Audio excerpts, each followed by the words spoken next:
Okay, hi everyone, welcome back, and in this update we are going to check out Chainlink's chart, and what we expected pretty much played out, but okay, I guess there are some nuance here and there. So if you remember the last time that we talked about Chainlink, we were right in here, and the idea was that there's actually a very high chance this is going to be either an ABC or maybe a WXY, generally some sort of a correction, and after our correction is over, we can have yet another strong move up in order to take the highest side in here for the first target, about $20.50, but we are most likely going to go quite a bit higher than that. And I think back then I said maybe this is one, this is two, big move up into wave 3, and the current move can be a correction for 4, and in it we can have a very common pattern called an A, B, C, D, E in form of a triangular structure. And I think that's exactly why I said, look, if we get some more chopping around, don't worry, odds are it's just going to be part of the bullish process. But as you can see, thankfully we didn't even get that, and instead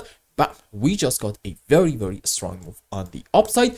And I think now we can safely assume this is going to be the end of our wave 4, and at the moment we are on our way to complete the subwaves for this wave 5, meaning okay, now it's safe to say the final low in Chainlink is already in, right in here about, let's say, I don't know, $10.8. Now let's go on 15-minute time frame, because I want to show you something. You see, I am absolutely able to identify in here a 1 2 3 4 5 followed by, I'm gonna say most likely, instead of an ABC, actually a WXY in form of a double zigzag, and this can be yet another maybe 1 2 about here, correction for 2, a strong move up, let's say like 1 2 3 4 5 into wave 3, followed by most likely an ABC running flat into 4, another move up into wave 5. But here's the situation, so far these are only 2 sets of 5 waves on the upside. So what is it that I'm trying to say?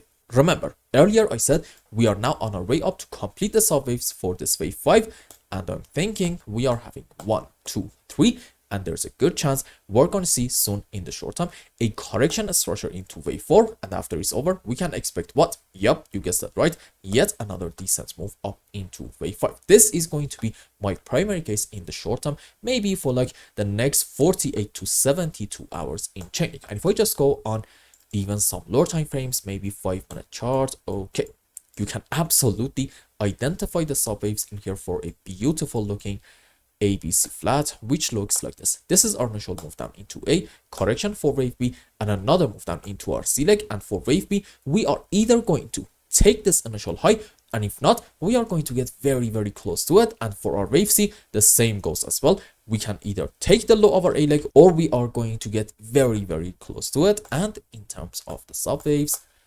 ABC down into A, ABC, or maybe a WXY up from my POV, doesn't really matter, into wave B, and like a 1 2 3 4 5 wave down into wave C. Let's go on the live chart and count some waves. So I'm thinking we are probably having in here an ABC on the upside. This is a clear-cut, beautiful ABC down, and well, maybe from this point, this is 1, this is 2, and a decent move down into wave 3 4 5, and on a higher degree, yep, these are the subwaves for an ABC flat, which means what? After this is over, we can expect yet another good and strong move on the upside.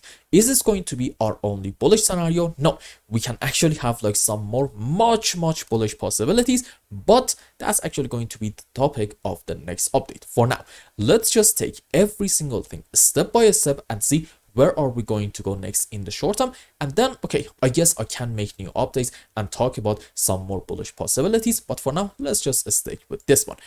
By the way, in the interest of being objective, let's actually, as our final point, talk about a potential bearish count, which suggests that maybe this whole thing is a correction structure. Question though, at what point we can say maybe odds of that bearish count is happening is actually quite high?